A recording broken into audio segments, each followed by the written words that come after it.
Hello வாசக நெஞ்சங்களே, இது உங்கள் ஷியா ஏஎஸ். என்னோட கதையை என் குரலில் சொல்ல திரும்பவும் நான் வந்துட்டேன். கதை கேட்க போகிறதுக்கு முன்னாடி இது வரைக்கும் சப்ஸ்கிரைப் பண்ணாதவங்க நம்ம ஷியா ஏஎஸ் ஆடியோ நாவல்ஸ் சேனலை சப்ஸ்கிரைப் பண்ணிவிட்டு பக்கத்தில் இருக்க பெல் ஐக்கனை தட்டிடுங்க. அப்போ தான் நான் போடுற வீடியோ உடனே உங்களை வந்து சேரும். சரி, இப்போ நேரத்தை கடத்தாமல் கதைக்குள்ளே போவோமா? என் காதல் டாக்டர் இந்த கதையோட 80 அத்தியாயங்களை நாம் இது வரைக்கும் கேட்டிருக்கோம். கேட்காதவங்களுக்கு டிஸ்கிரிப்ஷன்லையும் மேலே ஐ பட்டன்லையும் பிளேலிஸ்ட் கொடுத்துருக்கேன், கேட்டுட்டு வந்துடுங்க. இப்போ அடுத்து தொடருவோமா? அத்தியாயம் 81, குடும்பத்தின் வாரிசு. நந்தினி அன்று மாலைதான் கமலசேகரனை காண வந்திருந்தாள். அறைக்குள் நுழைந்த ராணி எரிச்சலுடன் வந்து அமர அவள் அவரிடம் என்னமாச்சு என்று கேட்டாள். ராணி கமலசேகரனை திரும்பி பார்க்க அவர் கட்டிலில் உறங்கிக் கொண்டிருந்தார். பின்னர் சற்று மெல்லிய குரலில், அந்த ஷாலினி வந்திருக்காடி என்று சொல்ல நந்தினியின் முகம் மாறியது. அதே சமயம் அருள்குமரனின் அறையில் ஷாலினி என்ன செய்வது என்று புரியாமல் நின்றிருக்க சௌந்தர்யா திரும்பி வெளியே நடக்கத் தொடங்கினாள். அருள்குமரன் அவள் பின்னால் போக காரை பார்க் செய்துவிட்டு அவனை தேடி வந்த கங்காதரன் ஷாலினியை பார்த்து, நீங்க எங்கம்மா இங்க என்று கேட்டார். வேகமாக நடந்த சௌந்தர்யா கல்லூரியின் மைதானத்தை கடந்து செல்ல அங்கு சென்று அவளை பிடித்து நிறுத்தினான் அருள்குமரன்.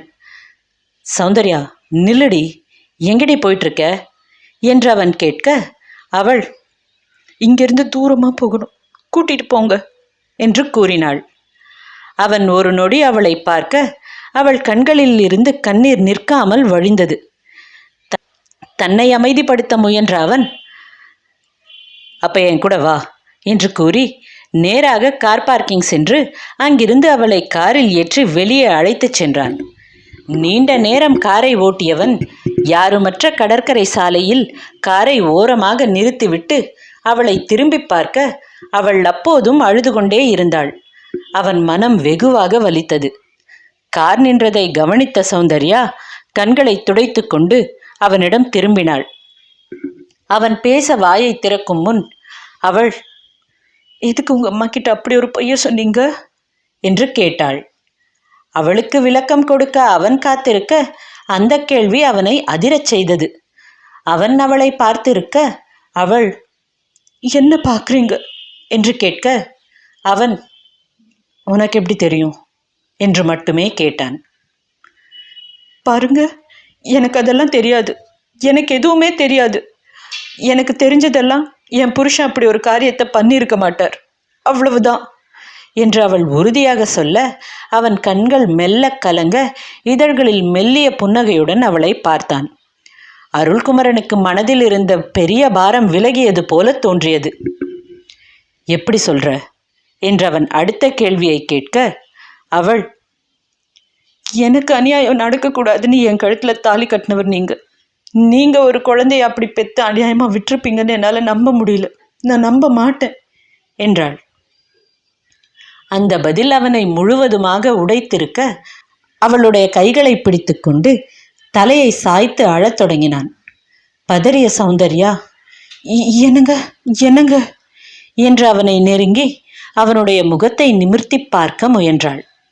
சில நிமிடங்களில் நிமிர்ந்த அவன், தேங்க்ஸ் டி என்று மட்டும் சொல்ல அவள், எதுக்கு என்று கேட்டாள். அவன் உடனே, சௌந்தர்யா, என் வாழ்க்கையில் நான் யாருக்குமே சொல்லாத நிறைய விஷயம் இருக்கு தெரியுமா என்று கேட்க அவள், என்னங்க சொல்றீங்க என்று கேட்டாள். என் வாழ்க்கையில் நீ இதை பண்ணியிருக்க மாட்டேன்னு ஒருத்தராவது சொல்ல மாட்டாங்களான்னு நான் எவ்வளோ நாள் காத்திருந்திருக்கேன் தெரியுமா என்று ஆதங்கத்துடன் கேட்டான். அவனுடைய கண்ணீரிலும் வார்த்தைகளிலும் வலி மட்டுமே நிறைந்திருந்தது. அவள், அப்படி என்ன ஆச்சுங்க என்று கேட்க அவன் அவனுடைய வலி நிறைந்த நாட்களின் நினைவுகளை சொல்லத் தொடங்கினான். நாங்கள் 4 பேரும் இப்போ இருக்க மாதிரி இல்லை தெரியுமா, நாங்கள் குடும்பமாக ரொம்ப சந்தோஷமாக இருந்த ஒரு காலமும் இருந்தது என்று அருள் சொல்ல சௌந்தர்யா அதை ஆச்சரியமாக கேட்டாள். மேலும் தொடர்ந்த அருள், அப்பவும் ஸ்ட்ரிக்ட்டு தான், ஆனால் நான் ரொம்ப சந்தோஷமாக இருந்தேன். அப்போல்லாம் எனக்கு எங்கள் அம்மாவும் நந்தினியும் தான் எல்லாம். தாத்தாவுக்கு நான் தான் செல்லம். வீட்டில் என்ன நடந்தாலும் எனக்கு தெரியும்னு நினைப்பார் தாத்தா. எனக்கு 14 வயசு ஆனதுலேருந்தே எங்கள் வீட்டில் அந்த மரியாதை எனக்கு கிடைச்சிது. அப்படி இருக்கும்போது தான் ஒரு முறை தாத்தாவுக்கு வயசாகி பாத்ரூமில் வழுக்கி விழுந்து கால் உடைஞ்சு போச்சு. படுத்த படுக்கை ஆயிட்டார். கடையோட மொத்த பொறுப்பும் அப்பா கையிலேயே வந்துடுச்சு. அப்பா கடைன்னு எப்பவுமே சுற்றிட்டு இருப்பார். தீவிர உழைப்பாளி. தீபாவளி பொங்கலுக்கு கூட வீடு தங்க மாட்டார். அம்மா கிட்ட எப்பவும் சண்டை போட்டாலும் பிள்ளைங்க எங்கள் கூடவே இருந்த எங்கள் அப்பா திடீர்னு காணாமல் போன மாதிரி இருந்துச்சு எங்களுக்கு. அப்போ எனக்கு 18 வயசு. மெடிசன் ஜாயின் பண்ணி ஃபஸ்ட் இயர் படிச்சுட்டு இருந்தேன். ஒரு நாள் தாத்தா என்னை கூப்பிட்டு கடைக்கு போக சொன்னார். அப்பா கிட்ட சில டாக்குமெண்ட் கொடுக்கணும்னு சொன்னார். நான் கடைக்கு கிளம்ப என் கூட நந்தினியும் அம்மாவும் வரேன்னு சொன்னாங்க. நாங்கள் இப்படி அடிக்கடி கடைக்கு போகிறது வழக்கம்தான். அதனால் அவங்களையும் கூட கூட்டிகிட்டு போனேன். அப்போ புதுசாக கார் வேற ஓட்ட ஆரம்பிச்சிருந்தேன். என் கார் ஓட்டுற திறமையை அவங்களுக்கு காட்டணும்னு ஆசை வேற. அதனால் அவங்க கேட்டதும் வேண்டாம்னு சொல்லாமல் கூட்டிகிட்டு போனேன். அன்றைக்கி நான் பண்ண முதல் தப்பு அது. கடைக்கு போய் சேர அம்மா பொறுமையாக படியேறி வந்தாங்க. நானும் நந்தினியும் தான் வேகமாக படியேறி அப்பா ஆஃபீஸ் போனோம் முதல்ல. ஏன்னா நாங்கள் எப்போ கடைக்கு போனாலும் அப்பா எங்களுக்கு எல்லாமே வாங்கி கொடுத்து நாள் ஃபுல்லாக கூட வச்சுருந்து தான் அனுப்புவார். நாங்கள் அன்றைக்கி அங்கே அவர் மட்டும்தான் இருப்பார்னு எதிர்பார்த்து போனோம். ஆனால் அங்கே அப்பா தனியாக இல்லை. அவர் கூட அந்த ஷாலினி இருந்தா. அதுவும் அவங்க தப்பா இருந்தாங்க என்று சொல்ல அவனுடைய வார்த்தைகள் திக்கின. சௌந்தர்யா அவனுடைய தோள்களில் கை வைக்க அவங்க என்ன பண்ணாங்கன்னு கூட எனக்கு ஞாபகம் இல்லடி. அன்னைக்கு எனக்குள்ள என்னவோ உடஞ்சுது. அதை இன்னைக்கு வரைக்கும் என்னால் ஒட்ட வைக்க முடியல. அந்த ஆள் மேலே எனக்கு எவ்வளோ மரியாதை இருந்தது தெரியுமா? அதெல்லாம் அந்த ஒரு நிமிஷத்தில் உடஞ்சுது. அந்த சேர் மேலே எனக்கு அப்படி ஒரு கோபம் வந்தது. இன்னைக்கு வரைக்கும் நான் அதில் உட்காரல தெரியுமா என்று கேட்க அவள் கண்ணீருடன் அவனையே பார்த்திருந்தாள். அப்புறம் அவர் என்ன பண்ணாரு தெரியுமா? என்னையும் நந்தினியும் பார்த்துட்டு பேயை பார்த்த மாதிரி எழுந்து நின்னார். அப்போவும் நந்தினி அப்பா அப்பான்னு அங்கேயே நின்னா. நான் வெளியே வந்துட்டேன். அங்கே இருக்க முடியல. பேயறைஞ்ச மாதிரி எதிரில் வந்த என்னை பார்த்த எங்கள் அம்மா என்னடா ஆச்சுன்னு கேட்டாங்க. நான் பார்த்த அசிங்கத்தை எங்கள் அம்மா பார்க்கக்கூடாதுன்னு தான் நான் அவங்கள தடுக்க வேகமாக வெளியே வந்தேன். அதனால வாயை திறக்கல. ஆனால் அந்த ஆள் பின்னாலேயே வந்து என்ன சொன்னார் தெரியுமா என்று கேட்டான். அவள் என்ன சொன்னார் என்று கேட்க அவன் அந்த ஷாலினி கிட்ட நான் தப்பாக நடந்துக்கிட்டேன்னு சொன்னார். அதுக்கு தான் அவர் என்னை அடித்தார்னு சொன்னார். அந்த கோவத்தில் தான் நான் வெளியே வந்தேன்னு சொன்னார். அன்னைக்கு விளம்பர ஷூட். அதனால் கடையில் கஸ்டமர்ஸ் இல்லை. ஆனாலும் கடையில் வேலை செய்கிறவங்க எல்லாரும் இருந்தாங்க. அவங்க எல்லாரும் என்னை எப்படி பார்த்தாங்க தெரியுமா? ஒரு மாதிரி பார்த்தாங்க, கேவலமாக. அது கூட பரவாயில்ல. எங்கள் அம்மா கண்ணில் என் மேலே இருந்த நம்பிக்கை போச்சு. ஏன்னா அந்த ஷாலினி எனக்கு பிடிச்ச நடிகை. அவளை எங்கள் கடமை விளம்பரத்தில் நடிக்க வைக்கணும்னு சொன்னது கூட நான் தான். என்னோட அந்த ஒரு ஆசை எங்கள் குடும்பத்தை உடைக்கும்னு எனக்கு நான் கேட்டப்போ தெரியாது. அது எல்லாம் சேர்ந்து அன்னைக்கு எனக்கு எதிராக திரும்பிச்சு. நான் எங்கள் அம்மா கிட்ட இல்லம்மான்னு சொல்கிறதுக்கு முன்னாடி அவர் ஷாலினியை கேட்டார். அவளும் நான் அவகிட்ட தப்பாக தான் நடந்துக்கிட்டேன்னு சொன்னான். எல்லாத்துக்கும் மேலே நான் வாழ்க்கையை வெறுத்தது எப்போ தெரியுமா? அடுத்து அவர் நந்தினியை கேட்டார். அவளும் நான் தான் தப்பு பண்ணேன்னு சொன்னான். அவளால் பொய் கூட சொல்ல முடியும்னு நான் அப்போ தான் தெரிஞ்சுக்கிட்டேன். நீங்கள் செய்கிற தப்பை மறைக்க என்ன சொல்லாதீங்கன்னு நான் அந்த ஆளை சொல்லும்போது எங்கள் அம்மா என்னை அரைஞ்சிட்டாங்க, எல்லார் முன்னாடியும். அன்னைக்கு அந்த கடையில் இருக்க எல்லாரும் என்னை வேடிக்கை பார்த்தாங்க. அதுக்கு மேலே அங்கே ஒரு நிமிஷம் கூட நிற்க எனக்கு பிடிக்கல. வீட்டுக்கு வந்து என் பொருள் எல்லாம் எடுத்துக்கிட்டு கிளம்ப போன என்னை நிறுத்தினது எங்கள் தாத்தா தான். அவருக்காகத்தான் அதுக்கப்புறம் அந்த வீட்டில் இருந்தேன். வீட்டில் மற்றவங்க கிட்ட பேசுகிறத நிறுத்தினேன், சாப்பிட்றது கூட நிறுத்தினேன். தாத்தா என்னை சமையல்கார லேடியை ஏற்பாடு பண்ணார். நான் பேசாமல் இருக்க எங்கள் அம்மாவுக்கு உடம்பு முடியாமல் போச்சு. அதனால் அவங்க கிட்ட மட்டும் பேசினேன். அதுவும் வேண்டாம் வெறுப்பாதான். தாத்தா இறந்ததும் அதுக்கு மேலே இந்த ஊர்லேயே இருக்க பிடிக்காமல் யூஎஸ் போயிட்டேன். படித்தேன். வேறு எதுவும் மனசில் வச்சுக்காமல் படிக்க மட்டுமே செஞ்சேன். அதுக்கப்புறம் இங்கே வந்தும் கழுத்து வரைக்கும் வேலை வச்சுக்கிட்டேன். அப்பா கிட்டேயும் நந்தினி கிட்டேயும் பேசாமல் இருந்தேன். தனியாக போகணும்னு நினச்சேன். ஆனால் நான் எதுலேயும் கலந்துக்காமல் இருக்க எங்கள் அப்பா எங்கள் அம்மாவை அடிக்க ஆரம்பித்தார். அவருக்கு என் மேலே கோபம். அதனால் எங்கள் அம்மாவுக்காக அவரை எதிர்த்து பேச ஆரம்பித்தேன். எங்கள் அம்மா என்னை நம்பலைனாலும் அவங்க என் அம்மாவாச்சே, அந்த கடமை. எது எப்படி போனாலும் அவங்களுக்காக மட்டும் அவர்கிட்ட சண்டை போடுவேன். அவ்வளோ வருஷம் போன அப்புறம் கூட அந்த கடைவாசலை மட்டும் மிதிக்காம தான் இருந்தேன். எப்பவும் நான் திரும்ப போகக்கூடாதுன்னு தான் நினச்சேன். ஆனால் என்னோட சோதனை காலத்தில் தாத்தா என் கூட நின்னது எனக்கு ஞாபகம் வந்துச்சு. அன்னைக்கு யாரும் என்னை நம்பாதப்போ அவர் என்கிட்ட கேட்டார், என்ன நடந்துச்சுன்னு கேட்டார். நான் தான் சொல்லலை. அப்படி இருந்தும் அவர் கடைசியாக என்னை தப்பாக இருந்தாலும் அதை நான் பண்ணியிருக்க மாட்டேன்னு சொன்னார். என் அருமை அவங்களுக்கு புரிஞ்சுக்க தெரியலன்னு சொன்னார். அந்த மனுஷன் உழைச்ச அந்த உழைப்பு வீணாக போகக்கூடாதுன்னு நினச்சேன். ஆனால் அது எல்லாத்துக்கும் மேலே என்னை அங்கே போக வச்சது உன் குணம்தான் என்றவன் சொல்ல, அவள் அதிர்ந்து, எனக்கு புரியலங்க என்று கூறினாள். அவன் உடனே, ஆமாம், உன்னை அவ்வளோ பேசின அந்த ஆள் உயிரை விட இருந்தப்போ உன்னை திட்டினதை பற்றி நீ யோசிக்கவே இல்லை. உன்னை வெளியே அனுப்ப நினச்சதை நீ யோசிக்கவே இல்லை. உன் மனசில் இருந்த எண்ணம் எல்லாம் அவரை காப்பாற்றணும், அவ்வளவுதான். உனக்கு என்ன வயசாகுது? 24 தானே? உனக்கு இருந்த அந்த தெளிவு, உன் பெரிய மனசு எல்லாருக்கும் வராதுடி. அதுதான் என்னை தலையில் அடிச்சுது. ஒழுங்காக கடைக்கு போடான்னு சொல்லிச்சு. தாத்தாவுக்காக போனேன். ஆனால் அங்கே போய் இவ்வளவு நாள் என்னை வேலை செய்ய வச்சது உன் நல்ல மனசு என்றான். அவள் கண்கள் கலங்க மேலும் தொடர்ந்த அருள், என்னை அன்னைக்கு உங்கள் ஊரில் கல்யாணம் பண்ணிக்கிறேன்னு சொல்லி நீ மட்டும் ஒரு நரகத்திலேருந்து வெளியே வரல. நானும் தான் வெளியே வந்தேன். எனக்கு துணையாக நீ வந்தப்போ என்னை பெத்தவங்க, என் கூட பிறந்தவன்னு யாருமே என்னை நம்பாத இந்த உலகத்தில் நீ என்னை நம்பின. பார்த்த உடனே நம்பின. நான் எங்கே கூப்பிட்டாலும் வந்தேன். நான் சொன்னதெல்லாம் செஞ்சேன். நீ கிடைக்க நான் தாண்டி கொடுத்து வச்சிருக்கணும்.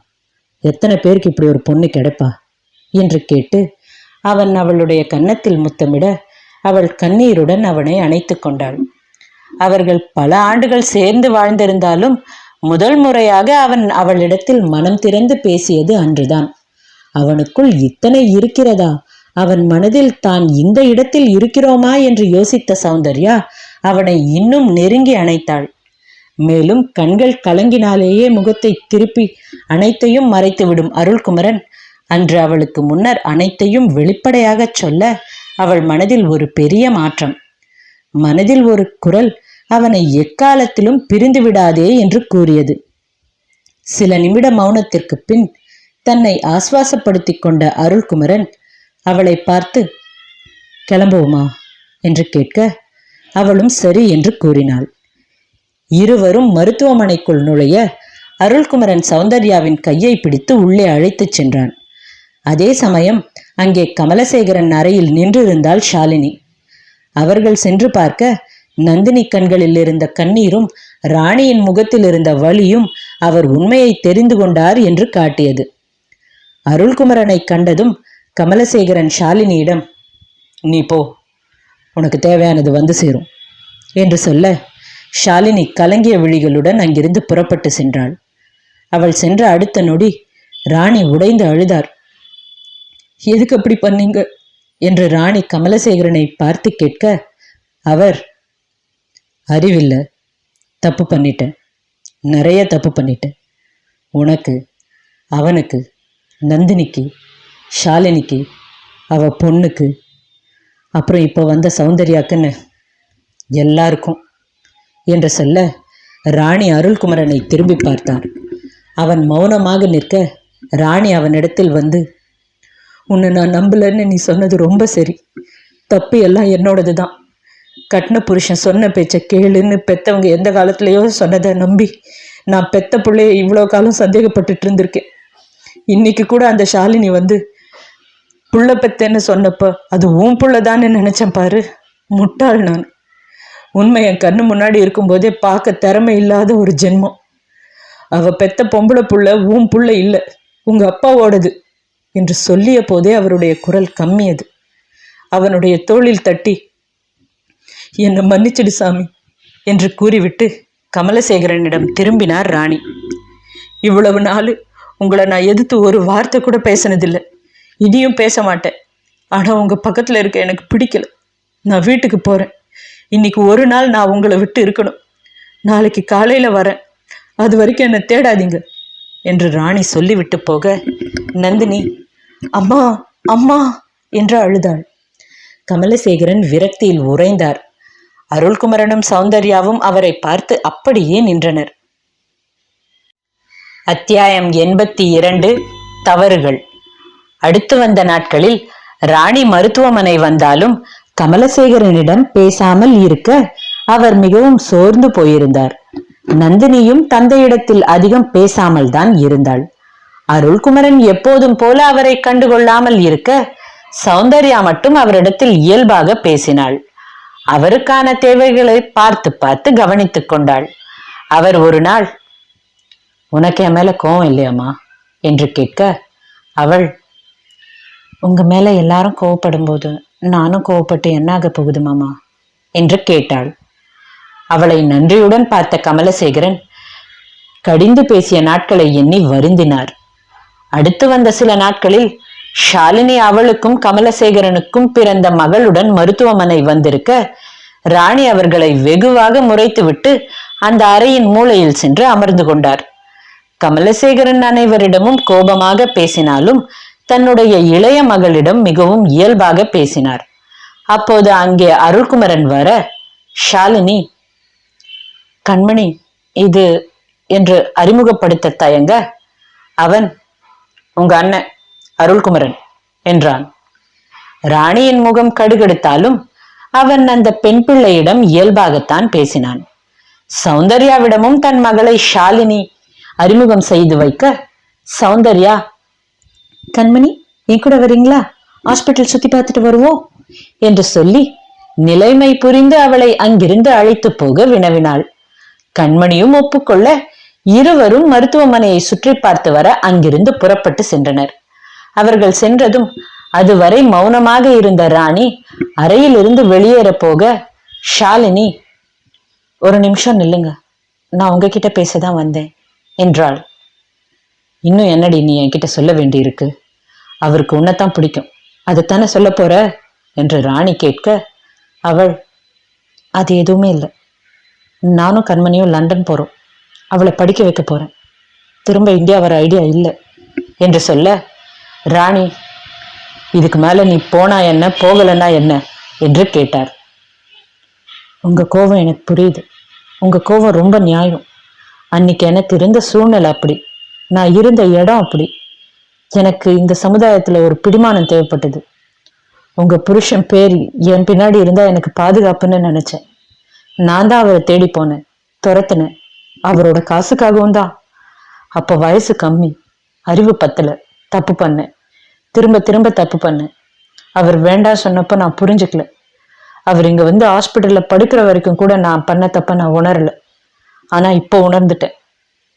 அவருக்கு என்னதான் பிடிக்கும்னு நான் இவ்வளவு நாள் நினைச்சிட்டு இருந்தேன். ஊருக்காகத்தான் உங்க கூட வாழ்ந்துட்டு இருக்காருன்னு நினைச்சேன். ஆனா அன்னைக்கு உங்க பிள்ளைய பார்த்ததும் என்னை இங்கிருந்து இவர் போக சொன்னப்பவே எனக்கு தெரிஞ்சு போச்சு, அவர் மனசுல நான் இல்லை. இதுக்கு மேலேயும் இங்க இருந்து எல்லாரோட வாழ்க்கையும் கெடுக்க விரும்பல, அதனாலதான் போறேன். இவர்கிட்ட எனக்கு இருந்த தேவை முடிஞ்சு போச்சு, இவர் எனக்கு வேண்டாம் என்று கமலசேகரனின் மீது இருந்த கோபத்தில் தன்னை அவர் விட்டு செல்வதாக கூறாமல் அவரை அவள் விட்டு செல்வதாக கூறினாள். பின்னர் கமலசேகரனிடம் திரும்பி, அப்புறம் நீங்க கடைசியா என் பொண்ணு கிட்ட 2 வார்த்தை இன்னைக்குதான் நல்லா பேசியிருக்கீங்க, ரொம்ப நன்றி. கடைசியா உங்க பொண்ணை பார்த்துக்கோங்கன்னு காட்டதான் கூட்டிட்டு வந்தேன், நான் கிளம்புறேன் என்று கூறினாள். அவர் அப்போதும் பதிலளிக்காமல் மௌனமாக இருந்தார். எல்லையில்லா குற்ற உணர்வு அவரை வாட்டி வதைத்தது. சௌந்தர்யா கண்மணியை அழைத்து வர அருள்குமரன் அவளிடம், லண்டன் போறியா என்று கேட்டான். அவளும் ஆமா அண்ணா என்று சொல்ல அவன், இங்க உனக்கு அண்ணா அண்ணி அப்புறம் அக்கா மாமா எல்லாரும் இருக்கும், அடிக்கடி வந்து போகணும் என்றான். அவளும் சரி அண்ணா, நீங்களும் என்ன பார்க்க வருவீங்களா என்று கேட்க அவன் கண்டிப்பா வர என்றான்.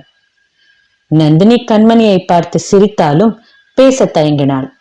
ராணி அருள்குமரனை முறைத்திருக்க தான் சென்று பேசினால் தன்னிடமும் கோபித்துக் கொள்வாரோ என்கிற பயம் அவளுக்கு அதிகமாக இருந்தது. அவர்கள் அன்று புறப்பட்டு போக அருள்குமரன் தான் கங்காதரனிடம் கூறி கண்மணியின் படிப்பு செலவுக்காக ஒரு தொகையை கொடுத்து அனுப்பினான். மேலும் மாதம் அவர்களுக்கு பணம் அனுப்பவும் ஏற்பாடுகளை செய்யும்படி அவரிடத்தில் கூறினான். ஷாலினி பணத்தை பெற்றுக்கொள்ள மறுக்க அவன், கண்மணி என் தங்கச்சி, இது என் கடமை, அவ மேல எனக்கும் அக்கறை இருக்கு என்று கூறினான். ஷாலினி கண்கள் கலங்க, ஐம் சாரி அருள், உன் லைஃப்பை நான் ரொம்ப ஸ்பாயில் பண்ணிட்டேன், உன்னால முடிஞ்சா என்னை எப்பவாச்சும் மன்னிச்சிடு என்று கூறிவிட்டு அங்கிருந்து கண்மணியை அழைத்து கொண்டு சென்றாள். அந்த வார இறுதியில் அருள்குமரனின் வீட்டிற்கு வந்த ராணி அவனிடத்தில், எதுக்குடா அவங்களுக்கு இவ்வளவு பண்ற, அவ அன்னைக்கு போய் சொல்லிதானே உன் மேல இத்தனை நாள் தீராத பழி வந்தது என்று கேட்டார். அவனோ, அந்த ஷாலினி ஒன்னும் என்னை ஏமாத்தல, என்னை கைவிட்டது நீயும் உன் புருஷனும், அவரு தப்பு பண்ணாரு, நீ அவர் பக்கம் நின்ன, பாதிக்கப்பட்டது நான். கண்மணி கதையும் அதுதான், அவ அப்பா தப்பு பண்ணியிருக்காரு, அவங்க அம்மாவும் தப்பு பண்ணியிருக்கா, அந்த குழந்தை என்ன பண்ணுச்சு என்று கேட்டான். என்னென்னவோ பேசுறடா நீ, நான் என்ன அன்னைக்கு எல்லாம் தெரிஞ்சுக்கிட்ட அப்படி பேசுனேன் என்று ராணி கேட்க அவன், நான் நியாயமா தான் பேசுறேன், விஷயம் தெரிஞ்சிருந்தா நீ என்ன சொல்லியிருப்பியோ, அப்ப கூட நீ தான் எதையும் தெரிஞ்சுக்க முயற்சி பண்ணவே இல்லையே என்று சொல்ல அவருடைய கண்கள் கலங்கியது. அவன் உடனே, சரி போனது போகட்டும், நீ விடு என்றான். எல்லாம் உன் பொண்டாட்டி சொல்லித்தரது என்று ராணி சொல்ல அவன், அவ வரதுக்கு முன்னாடியே உங்க கூட 29 வருஷம் வாழ்ந்திருக்கேன், உங்களை எனக்கு தெரியாதா, இதுல புதுசா அவ தான் வந்து சொல்லி தரணுமா, எதுக்கெடுத்தாலும் பொம்பளைய திட்டி திட்டி தான் உன் புருஷன் பண்ண எந்த தப்பும் உன் கண்ணுக்கு தெரியல, இப்பவும் அந்த ஷாலினியை தானே திட்டுற, அவரை திட்டு, அவ பின்னாடி சுத்தினாலும் அவரு எதுக்கு சம்மதிச்சாரு, அவரு பண்ணது ரொம்ப பெரிய தப்பு என்றான் அவன். ராணி உடனே உடைந்து அழ, அதுவரை மௌனமாக கூடத்தின் ஓரத்தில் நின்றிருந்த சௌந்தர்யா ஏங்க என்பது போல அவனை பார்த்தாள். அன்று அவளுக்கு விடுமுறை என்று நீண்ட நாள் கழித்து இருவரும் வீட்டில் இருக்க அவனும் கடையில் இருந்து அன்று மட்டும் விடுபெடுத்திருந்தான். காலையிலேயே ராணி வந்து நின்று அவனை கோபமூட்ட அவன் எரிச்சலை வார்த்தைகளில் கொட்டினான். ராணி சேலை தலைப்பில் கண்களை துடைத்து, தப்புதான், கவனம் இல்லாம இருந்துட்டேன், உங்க அப்பா சொல்றதே வேதம்னு இருந்தேன் பாரு, என் தப்புதான், அவர் என்ன உருட்டி மிரட்டி உதைக்கும் போதெல்லாம் கூட கோபத்தை காட்ட அவருக்கு யார் இருக்கான்னு நினைப்பேன், எனக்கு வேணும், புருஷன்கிட்டையும் சுகம் இல்ல, பிள்ளைகிட்டையும் சுகம் இல்ல என்று அழ அவன் கோபத்தை மறைத்து அவரை சமாதானம் செய்தான். சரிம்மா அழாத, விடு, இப்ப என்னதான் பண்ணணும்னு முடிவு பண்ணிருக்கேன், நீ என்ன பண்ணாலும் எனக்கு சம்மதம் தான், அவர் கூட வாழணும்னு உனக்கு இருக்கா என்று கேட்க அவர் பிரிஞ்சு என்னடா பண்ண போறேன், நான் அவரை விட்டு பிரிய போறதில்லை என்று சொல்ல அவன், இவ்வளவு நடந்த அப்புறமும் முடிவு இதுதானா என்று கேட்டான். ராணி உடனே, அவர் கூட இருக்கிறது தான் என் முடிவு என்று சொல்ல அவன், என்னால உன் முடிவை புரிஞ்சுக்கவே முடியலம்மா என்று கூற ராணி, நீ ஒன்னும் புரிஞ்சுக்க வேண்டாம், என்னை வீட்டுல விட்டுட்டு வா என்றார்.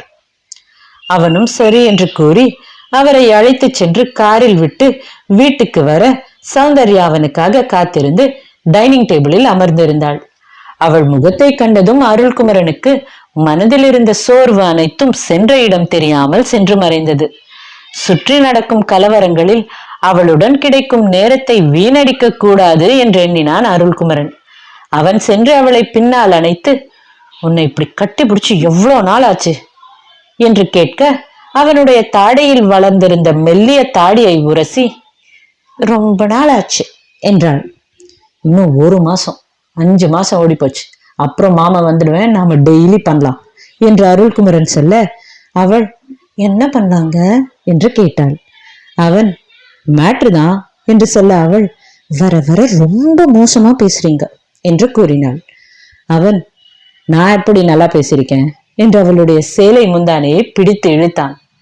சௌந்தர்யா சேலையை அவன் பிடியில் விடாமல் பிடித்து கொண்டு, மாமா கூட ஹாஸ்பிட்டல்ல யாரு இருக்கா என்று கேட்க அவன், மனுஷன் அவசரம் புரியாம விளையாடாத சௌந்தர்யா என்று சொல்ல அவள் இதழ்களுக்குள் அடக்கப்பட்ட சிரிப்புடன், சொல்லுங்க என்று குஞ்சலாக கூறினாள். அவன் உடனே, நந்தினி இருக்கா, இனி பேசாத என்று அவளுடைய வாய் மீது கை கொண்டு மூடி அவளை படுக்கை அறைக்கு அழைத்து போனான். அவசர அவசரமாக இருவரின் ஆடைகளை களைத்து அவன் மேசையில் இருந்த டிராயரை திறந்து பார்க்க அங்கே அனைத்து பெட்டிகளும் காலியாக இருந்தன. ஐயோ, வாங்கி வைக்க மறந்துட்டேன்டி, ஒரு நிமிஷம் வெயிட் பண்றியா, காண்டம்ஸ் மட்டும் வாங்கிட்டு வரேன் என்று சொல்ல அவள், அதெல்லாம் ஒன்றும் வேண்டாம், இன்னைக்கு சேஃப் டே தான் என்றாள். அவன், ஆர் யூ ஷோர் என்று கேட்க, அவள், ஐ எம் ஷோர், 2 நாள் முன்னாடிதான் பீரியட்ஸ் முடிஞ்சது என்றாள். அவனும் அதை கேட்டு உற்சாகமடைய அன்றைய கூடல் நீண்ட நேரம் தொடர்ந்தது. அன்று அவனை விட அவள்தான் அவனை அதிகம் நாடினாள். அவனுக்கும் அது பிடித்திருக்க அவளை அவள் விருப்பம் போல விட்டு அவனும் அவளுடைய தேடல்களுக்கு உடன்படிந்தான். ஒரு சமயத்திற்கு அவள் சோர்ந்து சாய அவன் தன் வேலையை தொடங்கினான். தொலைத்த நாட்களுக்கும் சேர்த்து அவளுடன் கூடி கழித்தான். மறைந்து கொண்டிருந்த சூரியனை பார்த்தபடி சௌந்தர்யா படுத்திருக்க அவளை அருகே இழுத்து அணைத்தவன், அங்கென்ன லுக்கு என்று கேட்க, அவள், இந்த பிரச்சனையெல்லாம் எப்ப முடியும் என்று கேட்டாள். அவன் பெருமூச்சு ஒன்றை விட்டு, சீக்கிரமே என்று சொல்ல, அவள், 1 மாசத்துல திரும்ப ஹாஸ்பிட்டல் வந்துடுவீங்களா என்று கேட்டாள். அவன், அவர் இப்போ ஓரளவு நடக்கிறார்ல, இன்னும் 1 வாரத்துல டிஸ்சார்ஜ் ஆயிடுவாரு. அவரு கடைக்கு திரும்பிட்டா நான் வந்துடுவேன். ஏன், உனக்கு கஷ்டமா இருக்கா என்று கேட்டான். அவள், ஆமா, இன்னும் 4 மாசம்தான் எனக்கு இன்டர்ன்ஷிப் இருக்கு என்று இயல்பாக சொல்ல அவன் அவளிடம் இருந்து சற்று விலகி படுத்தான். அவளோ அவனுடைய முழங்கையை இறுக்கமாக பிடித்து அருகில் இழுத்து, எங்க தள்ளி போறீங்க, கிட்ட வாங்க, என் கூடவே இருங்க என்று புன்னகையுடன் கூறினாள். அவள் சொன்ன வார்த்தைகளின் பொருள் புரியாத அருள்குமரன், கூட இருனா என்று கேட்க, அவள், கூட இருங்கன்னா கூட இருங்க, அவ்வளவுதான் என்று சிரித்தாள். அவனுடைய இதழ்களிலும் புன்னகை பிறந்தது. மேலும் தொடர்ந்து அவளிடம் விளக்கம் கேட்கும் முன்னர் அவனுடைய செல்போன் சினுங்கியது. அவள் எடுத்து பார்த்து, நந்தினி தான் போன் பண்றாங்க, பேசுங்க என்று கூறி செல்போனை அவனிடத்தில் நீட்ட அவனும் பெற்று, சொல்லு நந்தினி என்றான். அவள் சற்று அவசரமான குரலில், அண்ணா, அந்த அலமையில் இங்க ஹாஸ்பிட்டல் வந்திருக்கு, அப்பா கிட்ட பேசணும்னு சொல்லுது என்று சொல்ல அவன், நான் வரேன், வை என்று எழுந்து கிளம்பினான். அத்தியாயம் 83. முடிவில் மாற்றம். அழைப்பை துண்டித்த அருள்குமரன் மருத்துவமனைக்கு புறப்பட சௌந்தர்யா, நானும் வரேங்க என்று சொல்ல அவன், சரி வா என்று அவளையும் அழைத்து போனான். இருவரும் சில நிமிடங்களில் மருத்துவமனை வந்து சேர அங்கே கமலசேகரனின் அறை முன்னர் நின்று அலமேலு நந்தினியிடம் வாதிட்டுக் கொண்டிருந்தார். அவரிடம், என்னாச்சத்த, எதுக்கு இங்க வந்த என்று அருள் கேட்க, அவர், நான் உன்கிட்ட பேச வரல, எங்க அண்ணனை பார்க்கத்தான் வந்தேன். என் பிள்ளைய போலீஸ்ல புடிச்சு கொடுத்துட்டு இப்ப நல்ல மாதிரி பண்ணாத அருளே என்றார். அருள் உடனே, உன் புள்ள தப்பு பண்ணவன், போலீஸ் புடிச்சாங்க, இங்க எதுக்கு வந்து தொல்லை பண்ற என்று கேட்க ராணியும் அங்கு வந்து சேர்ந்தார். நான் தான் அம்மாவை வர சொன்னேன் என்று நந்தினி சொல்ல அருள் தலையை இடமும் வலமும் அசைத்து அவளை ஒரு பார்வை பார்த்து விட்டு அலமேலுவிடம், அவர்கிட்ட பேச முடியாது, கிளம்பத்த, அவருக்கு போன வாரம் தான் ஒரு ஆபரேஷன் பண்ணிருக்கு, அவரால் உன்கிட்ட பேச முடியாது, நீ கிளம்பு என்று கூறினான். அதற்குள் உள்ளிருந்து வெளிப்பட்ட செவிலிப்பெண் அருள்குமரனிடம் வந்து, டாக்டர், பேஷண்ட் இவங்களை பார்க்கணும்னு சொல்றாங்க என்று அலமேலுவை காட்டி சொல்ல அவர் யாரும் எதுவும் சொல்வதற்கு முன் வேகமாக உள்ளே நுழைந்தார். கட்டிலில் சாய்ந்திருந்த கமலசேகரனை கண்ட அலமேலு, அண்ணே, மலை மாதிரி இருப்பியே, உன்னை இப்படி சாச்சிட்டாங்களே, எல்லாம் இந்த அருள்குமரன் பார்த்த வேலை. அவனுக்கு நீ முடிவு பண்ண கல்யாணத்துல விருப்பம் இல்ல, அதான் உன் பொண்ணு அவன் வீட்டுக்கு வர வச்சு அவன் மனசை மாத்தி வேற ஒருத்தனுக்கு கட்டி கொடுக்க திட்டம் போட்டு தோ அவளை கட்டியும் கொடுத்துட்டான் என்று நந்தினியை காட்டி கூறினார். மேலும், அண்ணன் அண்ணன் என்று அவர் அழ அப்போதும் கமலசேகரன் மௌனமாகத்தான் இருந்தார்.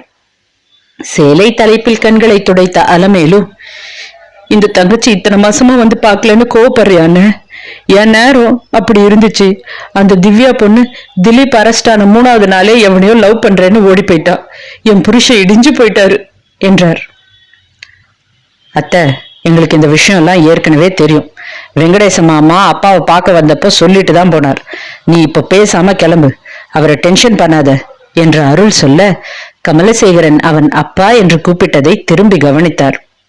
பாத்தியான்னு, இவ எப்பவும் என்ன பேச விடாம பண்றான், இவன் தான் அண்ணன் எல்லாத்துக்கும் காரணம் என்று அலமேலு சொல்ல, சௌந்தர்யா ஒரு நிமிஷம் வாயை மூடுறீங்களா என்று கேட்டாள். அனைவரும் அவளை அதிர்ந்து திரும்பி பார்க்க அவள், பெரியவங்கன்னு மரியாதை கொடுத்து அமைதியா இருந்தா ரொம்ப தான் பேசிட்டே போறீங்க. உங்க பையன் பண்ண தப்ப மறைக்க என் புருஷனை ஏன் குறை சொல்றீங்க? அவ்வளவு நல்லவரா இருந்தா கோர்ட்ல கேஸ் நடக்குது இல்ல, அங்க போய் பேசுங்க. இங்க வந்து எதுக்கு பேசிட்டு இருக்கீங்க என்று கேட்டாள். அனைவரின் முகத்திலும் அதிர்ச்சி என்றால் அருள்குமரன் இதழ்களில் மெல்லிய புன்னகை தோன்றி காணும் முன் மறைந்தது. அண்ணே பாரு, வாயில்லா கழுத, இவெல்லாம் என்ன பேசுறானே என்று அவர் சொல்ல, கமலசேகரன், என் மருமக என்ன தப்பா சொல்லிட்டா? தம்பி அவன் தங்கச்சிக்கு என்ன பண்ணணுமோ அதை தான் பண்ணான். நான் பண்ணி இருக்கணும், தவறிட்ட என்றார். நீ கூட மாறிட்டில்ல, அண்ணி சொன்னாங்களா என்று அலமேலு கேட்க, அவர் ரொம்ப வருஷமா நிறைய விஷயம் சொன்னான், நான் தான் கேட்கல. இப்ப கேட்கணும் போல இருக்கு, பேச மாட்டேங்கிறா என்று கூறினார். ராணி மௌனமாக நிற்க அவரிடம் திரும்பிய கமலசேகரன், ராணி என்று அத்தனை வருட திருமண வாழ்வில் முதல் முறையாக மென்மையாக அழைத்திருந்தார். அலமேலுவ அவங்க வீட்டுக்கு போக சொல்லு, இனி என்னை வந்து பார்க்க வேண்டாம்னு சொல்லு, அவளுக்கு இப்படி ஒரு அண்ணன் இருக்கிறத அவளை மறந்துட சொல்லு என்று கூற, ராணி அவருக்கு பதில் சொல்லவில்லை என்றாலும் அலமேலுவிடம் திரும்பி, வீட்டுக்கு கிளம்புங்க அண்ணி, இனி வராதிங்க என்று கூறினார். அலமேலுவும் அதற்கு மேல் அங்கு நிற்க முகமின்றி புறப்பட்டு சென்றார். அன்று நடந்த கலவரங்களில் அதற்கு பின் அருள்குமரனும் சௌந்தர்யாவிடம் அவள் சொன்ன வார்த்தைகளின் பொருளை கேட்க மறந்திருந்தான். அடுத்து வந்த நாட்களில் இருவரும் அவரவர் பணிகளில் மும்முரமாகிவிட அதை பற்றி பேசிக்கொள்ளவே மறந்திருந்தனர். அப்படியே ஒரு மாதம் கழிந்திருக்க அருள்குமரன் மருத்துவமனைக்கு வர இன்னும் ஒரு வாரமே மீதம் இருந்தது. சௌந்தர்யா துள்ளலும் நடையுமாக அன்றிலிருந்தே மருத்துவமனையை சுற்றி வந்தாள். அன்று அவள் செவிலிகளின் அறையை கடக்க உள்ளிருந்த செவிலி ஒருத்தி, சௌந்தர்யா இங்க வா ஒரு நிமிஷம் என்று அழைத்து, அந்த டிவில பாரு, அருள் டாக்டர் தானே அது என்று கேட்டாள். சிரித்த சௌந்தர்யா, ஆமா சிஸ்டர், கோயம்புத்தூர்ல கடை திறக்க போறாங்க, அதோட புது விளம்பரம் தான் இது என்று சொல்ல, அந்த செவிலி, அப்ப டாக்டர் திரும்ப வரமாட்டாரா என்று கேட்க, சௌந்தர்யா அதெல்லாம் வந்துடுவார், இன்னும் ஒரு வாரம் என்று கூறினாள். முன்பெல்லாம் அவனை குறித்து பேச யோசிப்பாள். இப்போது எந்த தயக்கமும் இல்லை. அவளுடைய கணவன் அவன் என்கிற எண்ணம் மனதில் ஆழ பதிந்திருக்க அவனுடைய மனைவியாக அவளும் தன்னை அறிமுகப்படுத்திக் கொள்ள தொடங்கியிருந்தாள். ஆம், அவனுடன் சேர்ந்து வாழ முடிவெடுத்திருந்தாள். அதற்காக ராணியிடம் பேசவும் நினைத்திருந்தாள்.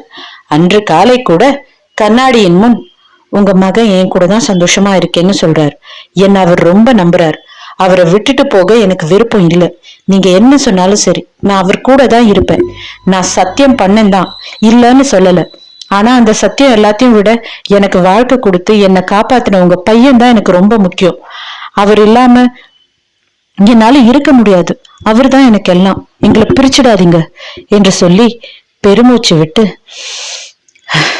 இன்னைக்கு சாயந்தரம் அவங்க மாமாவை ஹாஸ்பிட்டல் கூட்டிட்டு வரப்போ தனியா பார்த்து சொல்லிடணும் என்றும் நினைத்து கொண்டாள். ராணியிடம் அனுமதி பெற்ற பின்புதான் அருள்குமரனிடம் கூட சொல்வது என்று முடிவெடுத்திருந்தாள். தொலைக்காட்சியில் அவனுடைய விளம்பரம் முடியும் வரை நின்று பார்த்தவள் பின்னர் தன்னுடைய வேலையை பார்க்க சென்றாள். அனைவரிடத்திலும் அன்று அவள் சிரித்து பதில் சொல்ல, அக்ஷரா கொஞ்ச நாளா ஸ்விட்ச் ஆஃபா சுத்திட்டு இருந்தவ இன்னைக்கு என்ன ரொம்ப ஜாலியா இருக்கா என்று கேட்டாள். மீரா அதற்கு, நீ போய் கேக்குறியா என்று கேட்க, அக்ஷரா, ஓ நீங்க ரெண்டு பேரும் இப்போ ஃப்ரெண்ட்ஸ் இல்லல்ல, மறந்துட்டேன் என்று சொல்ல மீரா அவளை வெகுவாக முறைத்தாள். அதேவேளை சௌந்தர்யாவும் மீராவை பார்க்க அவள் மௌனமாக அங்கிருந்து சென்று விட்டாள். அவளிடம் பேசி அனைத்தையும் கூறி அவளிடத்தில் மன்னிப்பு கேட்க வேண்டும் என்று சௌந்தர்யா நினைத்தாள். முதலில் ராணியின் ஒப்புதலை பெற்று பின் அவளிடத்திலும் பேசுவது என்று எண்ணிக்கொண்டு அவளும் அங்கிருந்து சென்றாள். தற்போது அவள் கண் காது தொண்டை பிரிவில் இருக்க மாலை சில நிமிடங்கள் இடைவேளை எடுத்து கமலசேகரன் வந்தபோது அவர் காண வந்த மருத்துவரிடம் அழைத்து சென்றாள். அவர் உள்ளே செல்ல ராணி அறைக்குள் நுழையும் முன் சௌந்தர்யா அவரிடம், உங்ககிட்ட நான் கொஞ்சம் தனியா பேசணுமா என்று சொல்ல அவர், என்ன விஷயம் என்று கேட்டார். எச்சிலை கூட்டி விழுங்கிய அவள், அவங்க விஷயம்தான் என்று கூறினாள். அவரும், சரி நான் போறதுக்கு முன்னாடி பேசுவோம் என்று கூறினார். அவளும் சரி என்று கூறி மலர்ந்த முகத்துடன் அவளுடைய பிரிவிற்கு திரும்ப மருத்துவமனை வாசலை கடந்து சென்றாள். அப்போது ஒரு பெண்ணின் குரல் கேட்டது. ஏய் வள்ளி என்று அழைக்க அவள் உயிர் நாடியில் பயம் கொப்பளித்தது. மீண்டும் வள்ளி இங்க திரும்பிடி என்று சொல்ல அவள் திரும்பினாள். அன்னைக்கு ஊர்ல பெரிய இவ மாதிரி பேசின, இப்ப பேசுடி என்று காந்திமதி கத்த அவள், அத்தை நீ எதுக்கு இங்க வந்த என்று கேட்டாள். எதுக்கு வந்தனா? என் மக வாழ்க்கையை கெடுத்த மூதேவி எப்படி வாழ்றான்னு பார்க்க வந்தேன் என்று காந்திமதி கூச்சல் போட அங்கிருந்த அனைவரும் அவளைத்தான் திரும்பி பார்த்தனர். அத்தை இது நான் படிக்கிற இடம், அதிகமா பேசாத என்ற சௌந்தர்யா சொல்ல காந்திமதி, இதெல்லாம் வேணும்னு தானே என் மகனை கொன்ன என்று கேட்க சௌந்தர்யா உறைந்து நின்றாள். சுற்றியிருந்த அனைவரும் அவளை குறித்து பேசத் தொடங்க அவள் அங்கிருந்து போக முயன்றாள். அவள் கரங்களை பிடித்த காந்திமதி, எங்க ஓடுற? உன் புருஷனை டிவியில பார்த்தேன், பெரிய புளியங்கொம்புதான், அதனாலதான் கூப்பிட்ட உடனே கிளம்பிட்ட போல என்று சொல்ல அவள் கண்கள் கலங்கின. அவரை எதிர்த்து பேச மனதில் துணிச்சல் இருந்தது. ஆனால் அவர் பேசிய நாட்களின் நினைவுகள் வந்து மனதில் அழுத்த ஒரு நொடி பேச முடியாமல் திணறினாள். அந்த ஒரு நொடி இடைவேளையில் அவர் அவளை மேலும் அவமானப்படுத்திக் கொண்டே போக அவளுடைய வகுப்பு மாணவர்களும் அங்கு வந்து நின்று அவர்கள் பேசுவதை கேட்டனர். சில நிமிடங்களில் விஷயம் அறிந்து பாரதியும் வந்து சேர்ந்தான். அத்த, உன்னை யார் இங்க வர சொன்னது என்று அவன் கேட்க அவர், வாடா அப்பா, உன்னதான் காணமேன்னு தேடினேன், அவளை காப்பாத்துறேன்னு சொல்லி ஏற்கனவே கல்யாணம் ஆன ஒருத்தி இன்னொருத்தனுக்கு கட்டி கொடுத்த மகராசா, வா என்று கூற அவன், உன்கிட்ட பேசினா சரி வராது, செக்யூரிட்டி செக்யூரிட்டி என்று அழைத்தான். அதற்குள் டீன் ஹரிகிருஷ்ணனும் வந்து, வாட் ரபிஷ் இஸ் திஸ் என்று கேட்க பாரதி, எங்க அத்தைதான், நான் அனுப்பிடுறேன் சார் என்று சொல்ல செக்யூரிட்டி வந்து இழுத்த போது கூட காந்திமதி சௌந்தர்யாவின் கைகளை பிடித்துக் கொண்டு விடவே இல்லை. மீரா வந்து, அவ கையை விடுங்க என்று கத்தினாள். சௌந்தர்யா கண்களில் கண்ணீருடன் நின்றிருந்தாள். அத்தியாயம் 84. பொருத்தமற்ற உறவு. அங்கு பலர் வந்து தடுத்தும் அசையாமல் இருந்தார் காந்திமதி. மீரா சௌந்தர்யாவின் தோள்களில் கை வைத்து, நீ அழாதடி, நீ அழதான் அந்த லேடி அப்படி பேசுறாங்க என்று சொல்லிக் கொண்டிருக்க சட்டென்று காந்திமதி சௌந்தர்யாவின் கைகளை உதறினார். அதே சமயம் அங்கு சத்தம் ஒன்று கேட்க மீரா சௌந்தர்யா இருவருமே அதிர்ந்து திரும்பி பார்த்தனர். அருள்குமரன் காந்திமதியை பளார் என்று அறைந்திருந்தான். அங்கிருந்த அனைவருக்கும் அவனுடைய செயல் அதிர்ச்சியைத்தான் தந்தது. இம்முறை அவருடைய பல்லும் உடைந்திருக்க வாய் முழுவதும் ரத்தம் பொங்கியது. அவர் தாடையை பிடித்து அவனை பார்க்க அவன், என் பொண்டாட்டிய பத்தி பேசக்கூடாதுன்னு சொல்லி இருக்கேன்ல என்று கேட்டான். அதை கேட்ட காந்திமதியின் கணவர் கணேசன், அதுக்குன்னு நீ ஏன் பொண்டாட்டி அடிப்பியா? அறுத்து கட்டினவளை கல்யாணம் பண்ணிட்டு இவ்வளவு பேச்சு என்று கூறினார். அவர் சொன்ன அடுத்த நொடி அருள்குமரன் அவர் மீதும் கைகளை ஓங்கி பாயப்போக பாரதி குறுக்கே வந்து, எல்லாரும் பாக்குறாங்க நண்பா, கோவப்படாத என்று கூறினான். அருள், விடுடா விடுடா அண்ண என்று சொல்ல பாரதி, கொஞ்சம் பொறுமையா இருடா என்று சொல்லிக்கொண்டே, செக்யூரிட்டி இழுத்துட்டு போங்க இவங்கள என்று அங்கு வந்து செக்யூரிட்டியை பார்த்து கூறினான். அருள் செக்யூரிட்டியிடம், போலீஸுக்கு போன் பண்ணுங்க, இவங்க மேல நான் கேஸ் கொடுக்கிறேன் என்று கூறினான். அத்துடன் இல்லாமல் சீரிப்பாயும் கோபத்துடன் அவனும் பின்னாலேயே போக சௌந்தர்யா அவனை தொடர்ந்து மருத்துவமனை வெளியே வந்து அவன் கைகளை பிடித்து, வேண்டாங்க என்று கூறினாள். அவன், உனக்கு தெரியாதுடி, விட்டா இந்த பொம்பளை எல்லா இடத்துலயும் வந்து இதே வேலையை பாப்பா, விடு என்று அவனும் வேகமாக அவர்கள் பின்னாலேயே சென்றான். அவள் மீண்டும் உள்ளே வர அனைவரின் கண்களும் இப்போது அவள் மீதுதான் இருந்தன. கூனி குறுகி போனாள் அவள். நடந்ததில் அவளுடைய தவறு எதுவும் இல்லை என்று அவளுக்கு நன்றாக தெரியும். ஆனால் அனைவரின் பார்வையையும் எதிர்கொள்ளும் துணிச்சல் அவளுக்கு இல்லை. மீரா அவள் அருகே வந்து அனைவரையும் திரும்பி முறைக்க அனைவரும் அங்கிருந்து கலைந்து சென்றனர். இருவரும் நடந்து வர அந்த கூடத்தின் மூலையில் நின்று அனைத்தையும் கவனித்திருந்த ராணி, என்கிட்ட தனியா பேசணும்னு சொன்னல, உன்கிட்ட பேசலாமா என்று கேட்டார். அவளும் அவரிடம் தலையை ஆட்டி வரே என்று கூறிவிட்டு மீராவிடம் திரும்பி, அவங்க கிட்ட பேசிட்டு வர, நீ டிபார்ட்மெண்ட் போ என்று சொல்ல அவளும் அங்கிருந்து சென்றாள். இருவரும் தனித்து சென்று பேச போக தன் முன்னர் நின்று கண்ணீர் வடித்துக் கொண்டிருந்த சௌந்தர்யாவை பார்த்த ராணி, நீ ரொம்ப நல்ல பொண்ணு என்று கூறினார். சௌந்தர்யா அவரை நிமிர்ந்து பார்க்க அவர், இது நீ எங்க வீட்டுக்கு வந்த அன்னைக்கே எனக்கு தெரியும். என் வீட்டுல இருக்கிறவங்க எல்லாரும் தான் கோவக்காரங்க, உன் புருஷன் உட்பட. ஆனா அவங்க எல்லார் மனசுலயும் நீ இடம் பிடிச்சிட்ட. தப்பு இல்லை, உன் நல்ல மனசு அப்படி என்றார். அவள் அப்போதும் புரியாமல் விழிக்க, ராணி, நீ நல்ல பொண்ணுன்னு சொல்றேன், அப்புறமும் உன்னை ஏத்துக்கிறதுல எனக்கு என்ன பிரச்சனைன்னு யோசிக்கிறியா என்று கேட்டவர் ஒரு நொடி இடைவெளிக்கு பின்னர், உன் கடந்த காலம்தான் காரணம். எல்லாரும் சொல்லலாம் உலகம் முன்னேறிடுச்சு, எல்லாம் மாறிடுச்சுன்னு. ஆனா உண்மை அது இல்லை.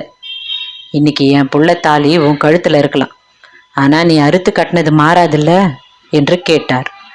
அவள் உடைந்து அழ, ராணி, நீ என் வீட்டுக்கு வராம வேற ஒரு வீட்டுக்கு போயிருந்து உன்னை ஒருத்தன் கல்யாணம் பண்ணி வாழ்க்கை கொடுத்திருந்தா அவனை நான் பாராட்டி இருப்பேன், எல்லாரையும் போல புகழ்ந்து பேசியிருப்பேன்.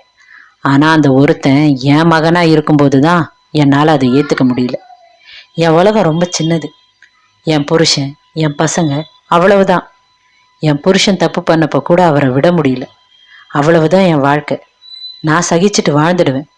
ஆனா என் புள்ள ஏன் அப்படி ஒரு விதியை அனுபவிக்கணும்? உன்னால ஏன் அவன் அவமானப்படணும்? நான் சொன்னேன்ல, நீங்க 2 பேரும் ஒருத்தருக்கு ஒருத்தர் பொருத்தம் இல்லாதவங்க. உனக்கு அது இப்போ புரியாம போகலாம். உன் படிப்பு முடிய இன்னும் ஒரு 3 மாசம் இருக்குல்ல. இவ்வளவு நாள் நீ இந்த ஹாஸ்பிட்டல்ல அருளுக்கு எவ்வளவு மரியாதை கிடைச்சிருக்குன்னு உனக்கு நான் சொல்லி தெரிய வேண்டாம். ஆனா இனி என்ன நடக்க போகுதுன்னு பாரு. நீ அவன் கூட இருந்தா அதுதான் இனிமே எப்பவும் நடக்கும். நீ அவன் மேல உயிரே வச்சிருக்கலாம், ஆனா உங்க 2 பேருக்கும் பொருத்தமே இல்லை. இன்னைக்கு நடந்ததை பார்த்தே தெரிஞ்சிட்டு இருக்கலாம். நீயா எல்லாத்தையும் புரிஞ்சு விலகி போவேன்னு நம்புறேன். அதுக்கு மேல எல்லாம் உன் கையில என்று சொல்லிவிட்டு அவர் நகரப் போக அவள், ஒரு நிமிஷம் என்றாள். ராணி நிற்க அவள் கண்களை துடைத்து, இன்னைக்கு நான் உங்களை எதுக்கு கூப்பிட்டேன்னு நீங்க கேட்கவே இல்லையே என்று கேட்டாள். அவர் உடனே, எதுக்கு கூப்பிட்ட என்று கேட்க அவள், எனக்கு உங்க பையனை ரொம்ப பிடிச்சிருக்கு. அவர் கூட நான் வாழ போறேன். நீங்க என்ன சொன்னாலும் நான் இனி கேட்க போறதில்லை அப்படின்னு சொல்லதான் கூப்பிட்டேன் என்று சொல்ல அதிர்ந்தார் ராணி. அவர் பதில் சொல்லும் முன் தொடர்ந்த சௌந்தர்யா, ஆனா இனி நான் அப்படி கேட்க போறதில்லை என்று கூற அவர், ஏன் என்று கேட்டார். அவள் கண்களை துடைத்து, அவரை நான் காதலிக்கிறேன், மனசார விரும்புறேன். எனக்கு அவர் நிறைய கொடுத்துருக்கார். என் வாழ்க்கையில சந்தோஷத்தை கொடுத்த ஒரே ஆள் அவரு தான். என்னை சந்தோஷமா வச்சுக்க நினைச்ச மனுஷன் அவரு தான். நிறைய நேரத்துல நான் அவருக்கு பொருத்தம் இல்லாதவன்னு எனக்கு தோணும். ஆனாலும் ஒரு ஓரத்துல அவர் கூட வாழணும்னு ஒரு சின்ன ஆசை இருந்துட்டே இருந்துச்சு. ஆனா இன்னைக்கு நடந்த எல்லாம் என்னை என் கனவுல இருந்து எழுப்புன மாதிரி இருக்கு. நீங்க சொன்னது சரி, அவருக்கு நான் பொருத்தம் இல்லைதான். ஆனா இதையும் புரிஞ்சுக்கோங்க, நான் உங்களுக்காக போகல, அவருக்காக போறேன். என் புருஷன் அருள்குமரனுக்காக. என் மரியாதையை காப்பாத்தின அவர் மரியாதை போகக்கூடாது, அதுக்காக என்று கூறிவிட்டு அங்கிருந்து சென்றாள். அவளை அதிசயமாக பார்த்தார் ராணி. அவள் ஒப்புக்கொண்டதை நினைத்து அவரால் நிம்மதி அடைய முடியவில்லை. அவள் மீது சந்தேகமில்லை. சொன்ன வார்த்தையை காப்பாற்றுவாள் என்கிற நம்பிக்கை இருந்தது. ஆனால் தவறு இழைக்கிறோம் என்கிற குற்ற உணர்வு அப்போதுதான் அவரை குத்தத் தொடங்கியிருந்தது. அன்று காந்திமதி கணேசன் தம்பதியரை காவல் நிலையம் வரை அழைத்து சென்று வழக்கு பதிவு செய்துவிட்டு வந்த அருள் அதற்கு மேலும் மருத்துவமனை செல்லாமல் வீடு திரும்பினான். அன்று சௌந்தர்யா இரவு சீக்கிரம் வருவதாக காலையே அவனிடத்தில் கூறியிருந்தாள். அவன் வீட்டில் காத்திருக்க சௌந்தர்யா தான் வந்த பாடில்லை. அவளுக்காக சமைத்து வைத்துவிட்டு டிவி பார்த்து கொண்டிருந்தான். இரவு மணி 9 கடந்திருக்க அவளின் செல்போன் எண்ணிற்கு அழைத்தும் பார்த்தான். பதில் இல்லாமல் போக மருத்துவமனை சென்று பார்ப்பது என்று யோசித்துக் கொண்டிருந்த போதே அவனுடைய செல்போனில் குறுஞ்செய்தி ஒன்று வர அவன் அதை திறந்து பார்த்தான். நைட்டு கொஞ்சம் லேட்டா வருவேன், எமர்ஜென்சி கேசஸ் வந்துருச்சு என்று அவள் அனுப்பியிருக்க, அவன் ENTல என்ன எமர்ஜென்சி என்று நினைத்தாலும் சரி என்று எதையும் கேட்காமல் சென்று படுத்தான். எப்படியும் இரவு வீட்டிற்குத்தானே வரவேண்டும் என்று அவன் படுத்திருக்க களைப்பில் உறங்கியும் இருந்தான். மறுநாள் காலை கண்விழித்து பார்த்தபோது அவள் படுக்கும் பக்கம் வெறுமையாக இருந்தது. படுக்கையும் கலையாமல் இருக்க எழுந்து பக்கத்து அறையை சென்று பார்த்தான். பால்கனியில் காய்ந்து கொண்டிருந்த துண்டு அவள் அங்குதான் குளித்து கிளம்பி இருக்கிறாள் என்று காட்ட அவன் யோசனையுடன் அன்று வேலைக்கு சென்றான். அடுத்த 2 தினங்களும் அதுவே தொடர அன்று அவன் மருத்துவமனை சென்று விடுப்பை முடித்துக் கொள்வதை குறித்து பேசச் சென்றிருக்க அவளிடத்திலும் வருவதாக கூறியிருந்தான். அவளோ அவன் சென்ற வேளை அறுவை சிகிச்சையில் இருக்கிறேன் என்று கூறி அப்போதும் அவனை சந்திப்பதை தவிர்த்திருந்தாள். அன்றும் அவளை பார்க்காமல் போக அவனுடைய சந்தேகம் பெரிதாக வளர்ந்தது. அந்த வார இறுதி வரை அவளை காண காத்திருக்க அந்த சனிக்கிழமை இரவும் அவள் நேரம் கழித்து வீடு வந்து சேர்ந்தாள். அவன் அன்று விழித்து அவளுக்காக காத்திருந்தான். கதவை திறந்து கொண்டு வந்த சௌந்தர்யா கூடத்தில் அமர்ந்திருந்த அருள்குமரனை கண்டதும் அப்படியே உறைந்து நிற்க, அவன் உள்ளவா என்றான். அவன் முகத்தில் இருந்த இறுக்கம் அவனுடைய கோபத்தை காட்ட அவள் தயங்கி தயங்கி அவனை கடந்து அவளுடைய அறைக்கு போக எத்தனித்தாள். அவன் எங்கடி போற என்று கேட்க அவள் ரூமுக்கு என்று அவன் முகத்தை பாராமல் கூறினாள். அந்த ரூமுக்கு ஏன் போற என்று அவன் கேட்க அவள் இனி அங்கேதான் இருக்க போறேன் என்றாள். எதுக்கு இந்த திடீர் முடிவு என்று அருள்குமரன் கேட்க அவள் இது ஏற்கனவே எடுத்த முடிவுதானே என்றாள். என்னடி முடிவு எடுத்தோம்? எல்லாம் நீயே முடிவு பண்ண ஆயிடுமா என்று அவளுடைய முழங்கையை பிடித்து கேட்க அவள் அப்போதும் அவன் முகத்தை பார்க்காமல் கரத்தை மட்டும் விடுவிக்க முயன்றாள். என் கண்ணை பாரு சௌந்தர்யா என்று அருள் சொல்ல அவனுடைய கண்களை இறுதியாக சந்தித்தாள். அவளுடைய விழிகள் கலங்கி இருக்க அவன் எதுக்குடி இப்படி பண்ற? போன வாரம் வரைக்கும் எப்ப வருவேன்னு கேட்டுட்டே இருந்தல்ல, இப்ப ஏன் பேசாமலே இருக்க? என்னை பார்க்க கூட பிடிக்கலையா என்று கேட்டான். கண்களில் இருந்து கண்ணீர் வழிய அவள் புரிஞ்சிடலாம், இது சரி வராது என்றாள். எது சரி வராது? அன்னைக்கு அந்த காந்திமதி பேசினதை சொல்றியா? அதெல்லாம் விட்டு தொலைடி என்று அவன் சொல்ல அவள் அது இல்லை என்று கூறினாள். பின்ன என்னதான் சரி வராது? 2 பேருக்கும் பிடிக்கலனா தானே பிரிவோம்னு பேசணும். இப்ப என்ன உனக்கு என்ன பிடிக்கலையா என்று கேட்டான். அவளுடைய இதழ்கள் துடிக்க பதில் சொல்லாமல் திரும்பினாள். அவன் சும்மா அழுதுட்டே இருந்தா எப்படி? சொல்லுடி, பிடிக்கலையா என்று கேட்க அவள் இதழ்கள் பிதுங்க எனக்கு உங்களை பிடிக்கல, பிரிஞ்சிடலாம் என்றாள். அவன் அவளுடைய பிடித்திருந்த கரத்தை விட அவள் நிலத்தில் சரிந்து அழத் தொடங்கினாள். அத்தியாயம் 85. யாரிடமும் சொல்லாத உண்மை. அருள்குமரன் அவளை கடந்து அவனுடைய அறைக்கு சென்று கதவை அடித்து சாத்தினான். அவள் அவன் சென்ற பின்னரும் நீண்ட நேரம் அங்கேயே அமர்ந்திருந்தாள். இன்னும் சில நிமிடங்கள் கழிய எழுந்து சென்று அவனுடைய அறையின் வாசல் கதவை மெல்ல உரசிய சௌந்தர்யா, நான் போறதுதான் உங்களுக்கு நல்லது. என்னை காப்பாத்த கல்யாணம் பண்ணி எனக்காக நீங்க நிறைய அனுபவிச்சிட்டீங்க. உங்க கூட இருக்கணும்னு எனக்கு ரொம்ப ஆசையா இருக்கு. ஆனா எதுவும் சரி வராது. நான் உங்க கூட இருந்தா காலத்துக்கும் யாராவது ஒருத்தர் உங்களை அவமானப்படுத்திட்டே இருப்பாங்க. நீங்க பண்ணாத தப்புக்கு ஏன் அவமானப்படணும்? அதனால இனியும் உங்களுக்கு பாரமா இருக்க நான் விரும்பல. உங்ககிட்ட பொய் சொல்ல மாட்டேன்னு சொன்னேன், ஆனா பொய் சொல்லிட்டேன், மன்னிச்சிடுங்க என்று முணுமுணுத்து விட்டு அங்கிருந்து சென்றாள். அவளுடைய அறைக்கு சென்றவள் நீண்ட நேரம் அழுதிருந்தாள். அடுத்த நாள் எழுந்து அவள் பார்க்க அவன் வீட்டில் இல்லை. அன்று நாள் முழுவதும் அவன் வீட்டிற்கு வரவில்லை. எங்கு சென்றான் என்றும் தெரியவில்லை. அவள் இரவு அவளுடைய அறைக்கு சென்று படுக்க நள்ளிரவு 12 மணிக்கு அவனுடைய அறைக்கதவு திறக்கப்படும் சத்தம் கேட்டது. அவன் உறங்கிய பின்னர் சென்று கதவை திறக்கப் போக அது பூட்டப்பட்டு இருந்தது. அந்த வீட்டின் அறைகள் முதல் முறையாக பூட்டப்பட்டு இருந்தன. அந்த ஒரு நாளே அவனை காணாமல் நரகமாக இருக்க அடுத்து வரப்போகும் நாட்களை நினைத்து கலங்கினாள். மறுநாள் அவள் எழுந்து பார்க்க அவளுக்கு முன்னரே அவன் மருத்துவமனை புறப்பட்டு சென்றிருந்தான். அன்றுதான் கமலசேகரனும் மீண்டும் கடைக்கு சென்றிருந்தார். அவள் தன்னுடைய பிரிவிற்கு செல்ல பலரும் அன்று அருள்குமரன் திரும்பி அவர்களுடைய மருத்துவமனைக்கு வந்ததை குறித்து பேசிக் கொண்டிருந்தனர். அவளிடமும் சில செவிலி பெண்கள் வந்து அவன் வந்ததை குறித்து விசாரிக்க அவள் ஒன்றும் பாதியுமாக ஒரு பதிலை கொடுத்து கடந்து போனாள். அடுத்து வந்த நாட்களில் அவள் இன்னும் மௌனமாகி இருந்தாள். அவனும் பேசாமலே இருக்க எடுத்த முடிவு தவறுதானோ என்று சிந்திக்கத் தொடங்கினாள். அப்படி இருக்க ஒரு நாள் தீபக் அவளிடத்தில் வந்து, சவுண்ட், அருள் டாக்டருக்கு டீன் அல்டிமேட்டம் கொடுத்திருக்காராம் என்று சொல்ல அவள், என்ன சொல்ற என்று கேட்டாள்.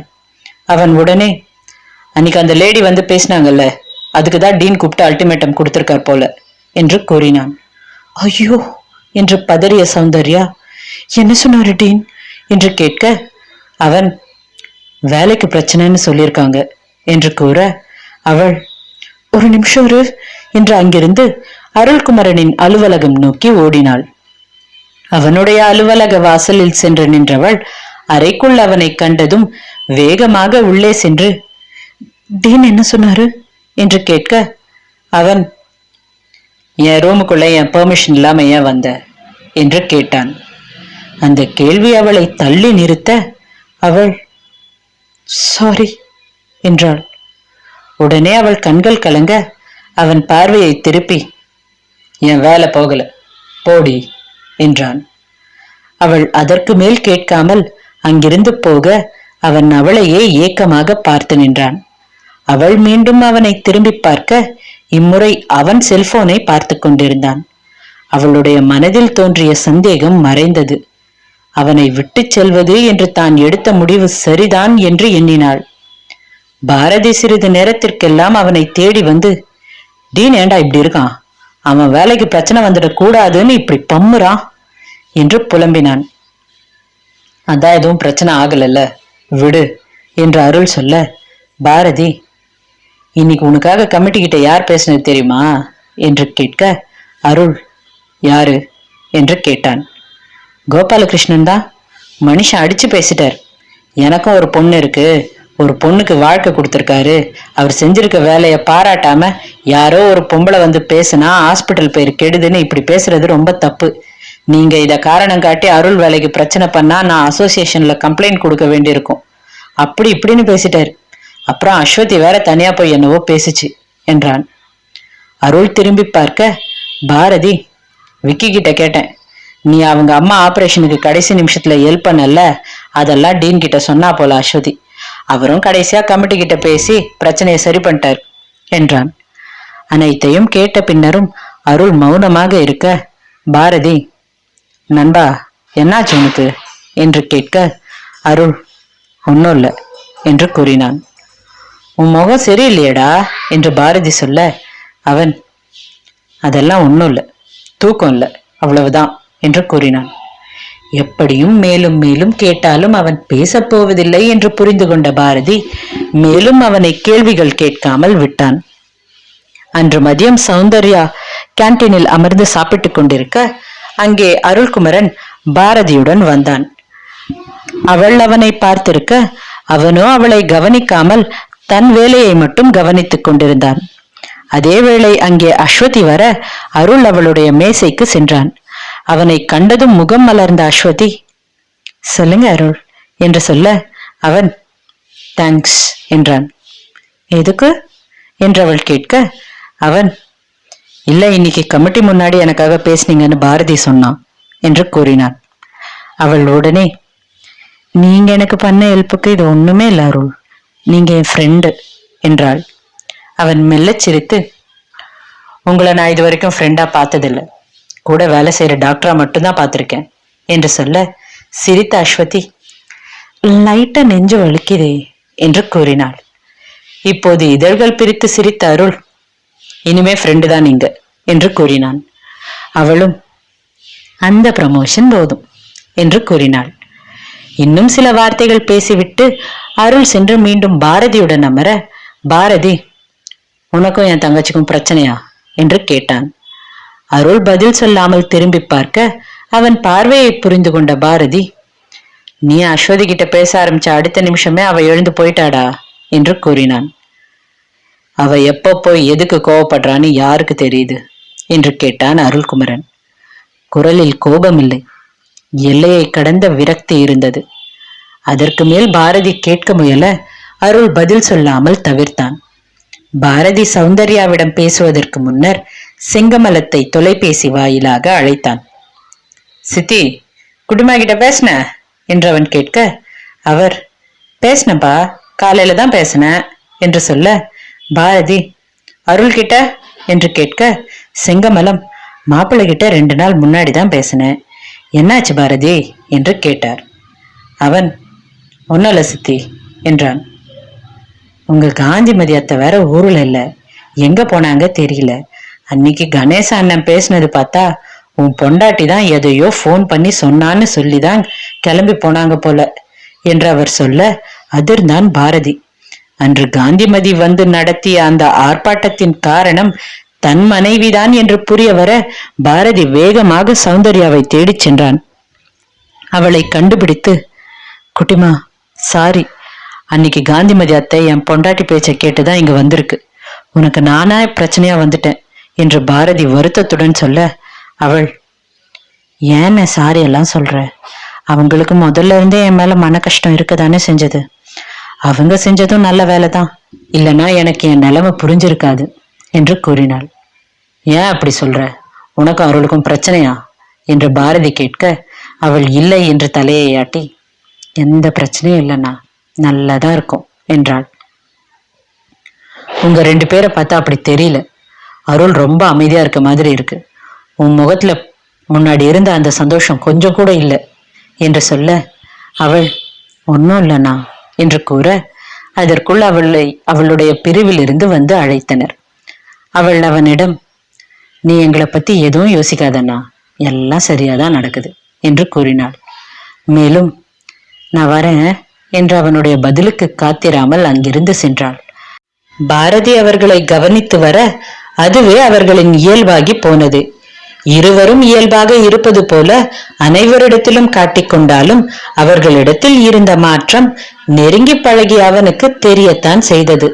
மாற்றங்களை கவனித்தது அவன் மட்டுமல்ல. நாட்கள் வேகமாக கடந்து செல்ல அவளுடைய பயிற்சி வகுப்புகள் முடிய இன்னும் 1 மாதமே இருந்தது. மகப்பேறு பிரிவில் அவர்களுடைய பயிற்சி வகுப்புகள் நடந்து கொண்டிருக்க சௌந்தர்யா அன்று மிகவும் கவனமின்றி நின்றிருந்தாள். அங்கிருந்த மருத்துவர் அவளை கூச்சலிட்டு, சௌந்தர்யா, என்ன உன் படிப்பு இன்னும் முடியல, அதுக்குள்ள டாக்டர் ஆயிட்ட நினைப்பா உனக்கு என்று கேட்டார். அவள் தன்னிலை உணர்ந்து, சாரி டாக்டர் என்று சொல்ல, அந்த மருத்துவர், கவனமா நோட்ஸ் எழுது என்று கூறினார். அனைவர் முன்னும் அவளை திட்டியிருந்தாலும் அவள் கண்களில் கண்ணீர் இல்லை. மிகவும் சாதாரணமாக இருந்தாள். அந்த பேச்சுகள் எதுவும் அவளை பாதிக்காதது போல இருந்தது. அனைவரும் சிரிப்பும் கேலியுமாக அவளை பார்த்திருக்க மீரா மட்டும் யோசனையுடன் பார்த்திருந்தாள். அவர்கள் ஸ்கேன் செய்யும் அறையில் இருக்க மருத்துவர் ஸ்கேன் முடித்து வெளியே சென்றார். அவர்களிடம், அப்பாரட்டஸ் எல்லாம் எடுத்து வச்சுட்டு நோட்ஸ் எழுதிட்டு வாங்க என்று கூறிவிட்டு சென்றார். அவர் சென்றதும் அவள் வகுப்பை சேர்ந்தவர்களும், சௌந்தர்யா, டாக்டர் பொண்டாட்டின்னு எங்களை வேலை செய்ய சொல்ல மாட்டியே, நீயே செஞ்சுடு, அந்த லேடி டாக்டர் உன்னைதான் திட்டிட்டு போனாங்க என்று ஒரு மாணவி சொல்ல, சௌந்தர்யா, நான் எடுத்து வச்சுக்கிறேன், நீங்க போங்க என்று கூறினாள். அவர்கள் சென்றதும் மீராவும் வெளியேற எண்ணினாள். ஆனால் கோபம் தடுக்க சௌந்தர்யாவிடம் திரும்பி, உனக்கு எதுவும் இருக்கா, அவெல்லாம் ஒரு ஆளு, அவ உன் தலையில எல்லாத்தையும் கட்டிட்டு போறா, நீயும் அப்படியே செய்யற, நீ ரொம்ப ஒரு மாதிரி தான் இருக்க, என்னதான் ஆச்சு என்று கோபமாக கேட்டாள். சௌந்தர்யா அவளிடம், எனக்கு ஸ்கேன் பண்ணி பார்க்க ஆசையா இருந்தது, அதான் அவங்களெல்லாம் போக சொன்னேன், எனக்கு கொஞ்சம் பாக்குறியா என்று அந்த சாதனத்தை நீட்ட அவளும் வாய்க்குள் முணுமுணுத்து, ஏறி படு என்றாள். சௌந்தர்யா ஏறி அந்த படுக்கையில் படுக்க மீரா அந்த சாதனத்தை அவள் வயிற்றின் மீது வைத்து, உனக்கு என்னதான் ஆச்சு, உன்கிட்ட பேசக்கூடாதுன்னு இருக்கேன், ஆனா என்ன நீ ரொம்ப டென்ஷன் பண்ற என்று சொல்லிக் கொண்டிருந்த போதே அவள் பேச்சை கடந்து அந்த அறையில் இதய துடிப்பு பெரிதாக கேட்க அதிர்ந்த மீரா திரும்பி திரையை பார்க்க அதில் ஒரு சிறிய உயிர் துடித்துக் கொண்டிருந்தது தெரிந்தது. கண்கள் கலங்கிய சௌந்தர்யா, உன்கிட்ட எதையும் சொல்லலன்னு இப்ப வரைக்கும் கோவமா இருக்கல்ல, இத உன்கிட்டதான் முதல்ல சொல்றேன் என்றாள். இன்றைய 5 அத்தியாயங்கள் நிறைவடைந்தன. கதை நிறைவ ரொம்ப வேகமா நெருங்கிட்டு இருக்கோம். இன்னும் 2 எபிசோட் தான். சௌந்தர்யா அருள்குமரன் பிரியிறாங்களா இல்ல சேருவாங்களான்னு தெரிஞ்சுக்க மறக்காம சனிக்கிழமை டியூன் பண்ணிடுங்க.